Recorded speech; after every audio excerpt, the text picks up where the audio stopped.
नमस्कार, आप देख रहे हैं एनएसडी टाइम्स, जहां आपको देखने को मिलती हैं पल पल की खबरें।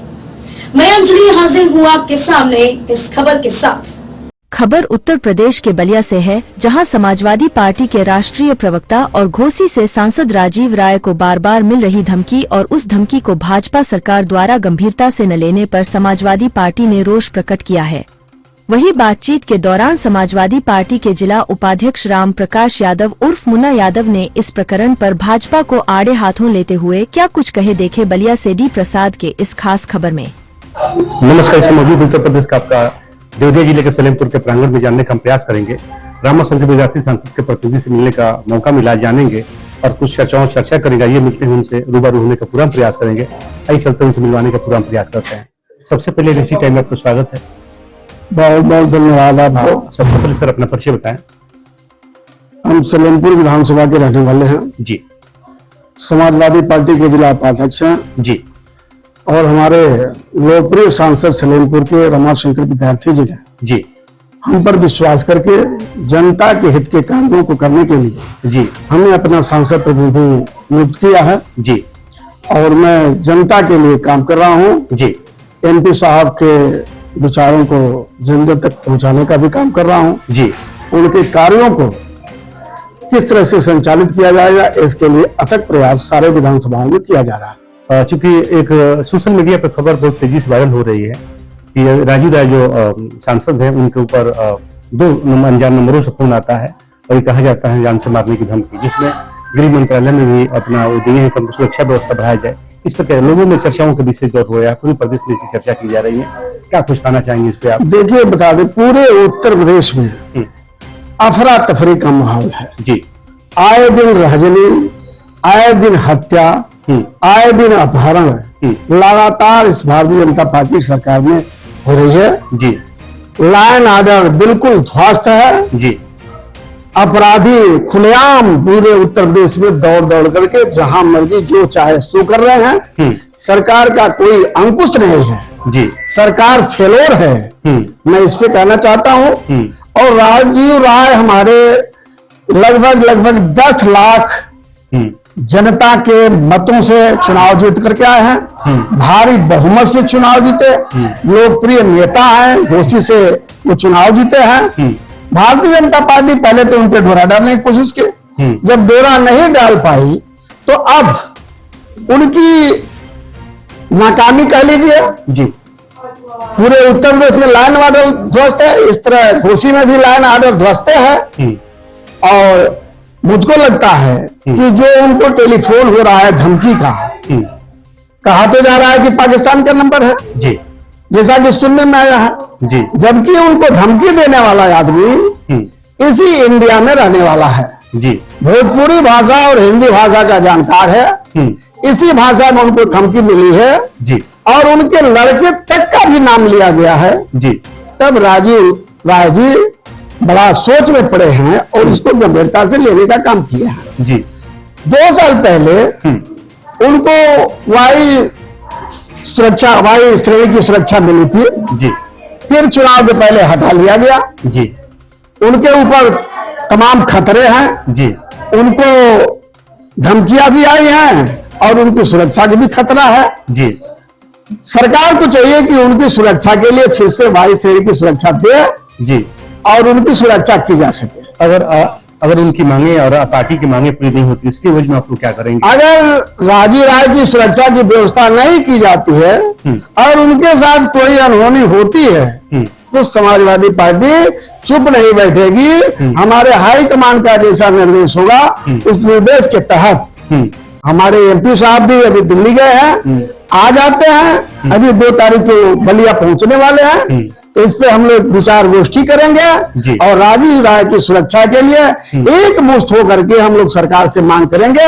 अगर मांग नहीं मांगती है तो जैसा पार्टी का निर्देश होगा उसके तहत हम लोग कार्रवाई करने का काम करेंगे जी। एक और खबर चल रही, इसके पहले मंगे सिगारो काउंटर की भावना चल रहा है, उसमें अनूप प्रताप ठाकुर के बदला चल रहा है। तो बार बार भारतीय जनता पार्टी कह रही कि समाजवादी पार्टी के मुखिया जो अखिलेश यादव बार बार बयान दे रहे हैं बेग विशेष के लिए, और जब कोई एनकाउंटर होता है, अपराधी मारा जाता है, ये लोग कहते हैं कि नहीं जेकरा बेग विशेष को मारा जाता है, तो ठाकुर भी मारा गया, इस पर क्या कहना आपका है? देखिए, हम ठाकुर और यादव और जातिवाद की बात नहीं करते जी, हम कानून की बात करते हैं। जी, समाजवादी पार्टी कानून की पक्षधर है और कानून में कतई ये इस तरह का नहीं है मामला कि किसी को हत्या कर दिया जाए। जी, भारतीय जनता पार्टी की सरकार में तो पुलिस के कस्टडी में हत्या हो रही है जी, और पुलिस इनकाउंटर कर रही है, इसका कानून में कहीं जिक्र नहीं है कि आप इनकाउंटर करेंगे।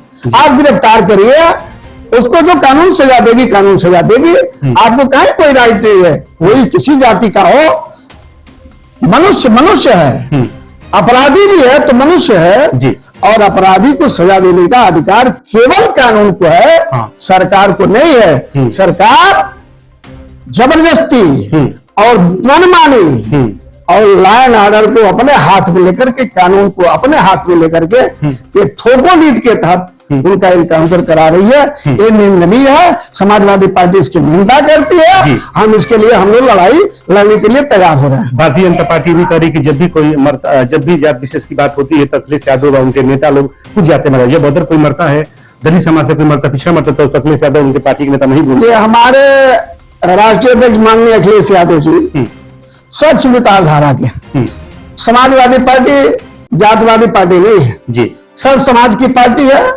और हरदम हिमायती करती है। समाजवादी पार्टी सभी जातियों को इज्जत करती है, सभी जातियों का सम्मान करती है। आप अभी देख लीजिए राजीव राय जी, तो यादव जात के हैं नहीं जी, राजीव राय को घोषित से टिकट दे करके अपार बहुमत से चुनाव जिताने का काम किया जी। अभी सदर प्रदेश तो केवल यादव जाति के हैं नहीं जी, अनुसूचित जाति के हैं, उनको बाबूगांव से चुनाव जिताने का प्रयास किया जी, और सरकार के गलत नीतियों के कारण उनको चुनाव हराया गया जबरदस्ती। जी, तमाम ऐसे उदाहरण हैं। हमारे पार्टी के जनेश्वर मिश्रा रहे हैं, हमारे पार्टी के कपिल देव सिंह जी रहे हैं। हमारी समाजवादी पार्टी कभी जातिवादी रही नहीं और हमेशा मानवता का और मनुष्य का, नौजवानों का, किसानों का, इनकी और मजलूम लोगों की सुरक्षा की बात समाजवादी पार्टी करती है और ये ठोको नीति गलत है, इनकाउंटर होना गलत है जी। कानून की बात करनी चाहिए सरकार को और कानून से दंडित करना चाहिए। ओम प्रकाश जी का एक बयान आया था, होना गलत है जी। कानून की बात करनी चाहिए सरकार को और कानून से दंडित करना चाहिए। ओम प्रकाश जी का एक बयान आया था और बता भी रहे हैं कि जब पुलिस एनकाउंटर करेगी तो आधार कार्ड देकर थोड़े काउंटर करेगी। ओम प्रकाश जी की बातें छोड़ दीजिए, उनकी बात हम लोग नहीं करते हैं। ओम प्रकाश जी कब कहाँ रहेंगे या कब क्या कहेंगे उनकी गारंटी नहीं है। कब वो कहेंगे कि भारतीय जनता पार्टी जोगी जी को हम अब सरकार में नहीं रहने देंगे, मठिया में भेज देंगे जी, और अखिलेश जी को भय सराने भेज देंगे जी, तो उनकी क्या बात है। अवसरवादी नेता है, अवसर पाकर के सत्ता में चले जाते हैं। अगर अकेले लड़े तो कभी बहनी नहीं होगी जी, गांव के मेंबर भी नहीं हो सकते हैं, एमपी एमएलए और मंत्री बनना तो दूर की बात। भारतीय जनता पार्टी का कहना है कि उत्तर प्रदेश में जो 10 जगह जो चुनाव होने वाले हैं उसमें भारतीय जनता पार्टी की सरकार बनेगी, हम लोग 10 सीट निकलने जा रहे हैं, इस पर क्या कहना होगा? अभी आप उदाहरण दे चुके हैं। पूरे उत्तर प्रदेश में शानदार जी समाजवादी पार्टी को जी 50% से एवं समाजवादी पार्टी और समाजवादी पार्टी के गठबंधन के साथ ही चुनाव जीते गए। अभी कितने दिन होगा? 24 के अभी चुनाव बीते, आपके कितने दिन होगा? फिर आ गया ये उपचुनाव। अगर सरकार जी अपने मशीनरी का दुरुपयोग न करे, हमारे जनता को चुनाव में वोट देने से न रोके, तो मुझको लगता है कि समाजवादी पार्टी उपचुनाव 10 सीटों की 10 सीटें भी पूरे जीतने जा रही है जी। लेकिन एक तिगन और साजिश के तहत चुनाव हराने की पूरी तैयारी उत्तर प्रदेश की सरकार करने जा रही है।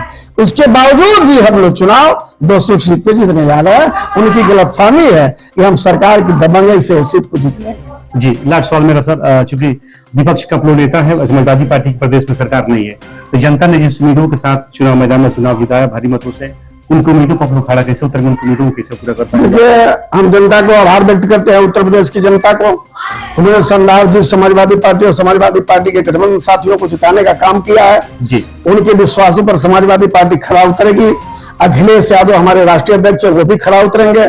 हमारे सांसद सलेमपुर के जो चुनाव जीते हैं, जनता के सवालों पर, उनके विश्वासों पर खड़ा उतरने का काम करेंगे।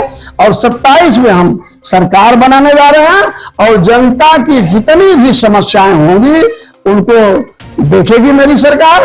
और नौजवानों को नौकरी देने से लेकर के, तमाम किसानों को खेती के कार्यों से लेकर के, बिजली माफ से लेकर के तमाम काम को करने जा रही है। शिक्षा को प्राथमिकता के आधार पर हमारी सरकार 27 में बनने के बाद उसको ठीक ढंग से ठीक करने का काम करेगी।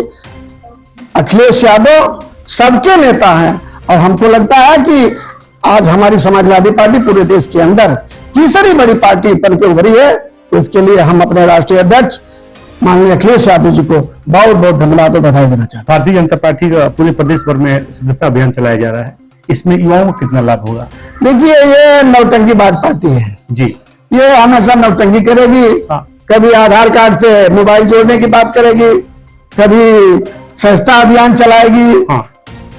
ये नौटंकीबाज पार्टी है। नौजवान इससे कतई जुड़ने नहीं जा रहा है। नौजवान बेरोजगारी के सवाल पर, शिक्षा के सवाल पर समाजवादी पार्टी को पूरा समर्थन दे चुका है और 27 में भी देगा, इसमें इसकी एकदम गारंटी है। मुख्यमंत्री जी का बयान है, तमाम नेताओं का बयान है कि भाई सरकार में युवाओं को रोजगार दिया गया है। प्रदेश में हर जगह पुलिस की भर्ती में हम लोग किए हैं और तमाम रोजगार दिए हैं।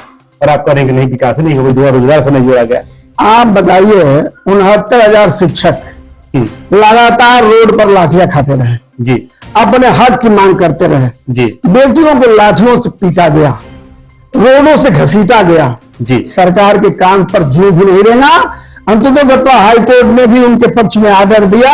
इन केन प्रकेर सरकार ने उसमें रस्सी भर के फिर उसको रोकने का काम किया। जो नौकरी पाया है उसको तो नियुक्ति दे ही नहीं पा रही है। जो नौजवान नौकरी के लिए अभी वंचित है उनके वांटे नहीं निकल रहे हैं। पुलिस की भर्ती में लगातार पेपर लीक हो रहे हैं। अभी फिर दोबारा पेपर हुआ है, इसकी ये कहां तक पहुंचेगा इसकी कोई गारंटी नहीं है। केवल झलावा नौजवानों को देने के सिवा भारतीय जनता पार्टी की सरकार कुछ नहीं कर रही है।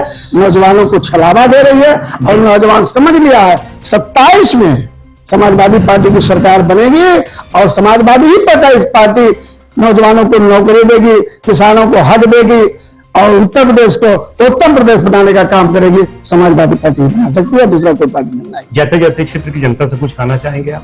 क्षेत्र की जनता से हम यही कहना चाहेंगे कि भारतीय जनता पार्टी की नीतियों को तो आप लोग देख चुके।